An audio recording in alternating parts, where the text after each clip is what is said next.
Since everything we do is organoleptically focused, and you have to sort of take in the characteristics of the tea through all your senses. You have color, texture, aroma, how the tea moves and flows through your hands. What is your sense of the humidity of the tea by touch? Is it hard and crisp, or does it feel a little softer, in which case maybe it's absorbed some humidity from the air? Attractiveness of the leaf. Is it well rolled?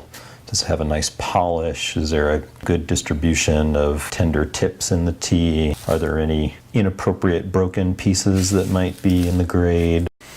When I first came into this company from the retail environment, I had a broad vocabulary of customer-focused, retail-based descriptive terms that were all really food or experience comparisons. This tea tastes like raisins, or has a minerally quality that reminds me of the smell of rain on warm rocks. And what I quickly found is that those terms are not very useful when talking back to producers at source. They prefer the established industry jargon, which is narrower, but also has its own distinct definitions that have developed over the course of, in some cases, many hundreds of years.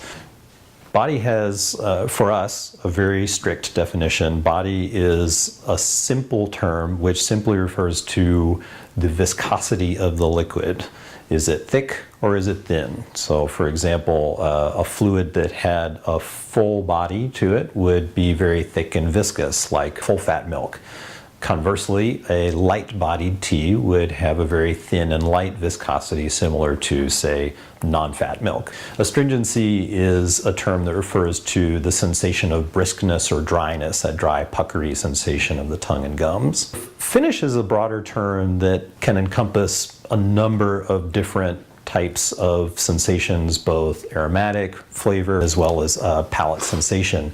So finish is simply what is left after the tea exits your mouth, either after you swallow it or after you spit it out. That lingering sensation of flavor or aroma that stays behind after the liquid has left your mouth. And in some cases, it can be very short, in which case you might describe the tea as having a clean finish, or it can be very long and lingering.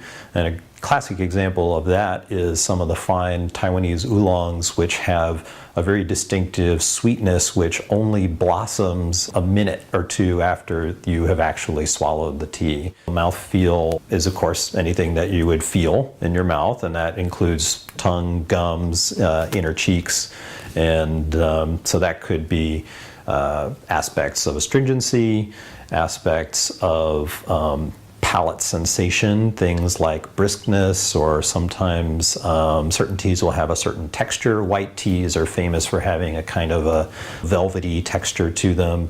Oolongs are often very silky and creamy. And some teas will stimulate the trigeminal nerve in such a way as to give us a sensation of liveliness.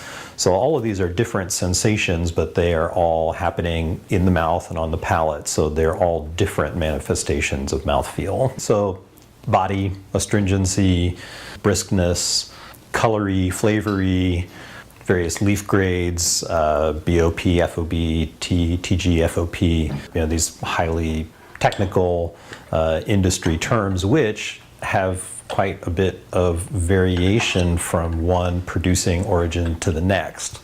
Learning that has been a real challenge and also very rewarding. And I have to say that now actually relating the tea to other experiences is a very useful entry point to understanding its characteristics. It's very useful for selling tea, but when buying it, of course, you have to be able to speak articulately to the character of the tea with the people who made it. And so you have to learn that language.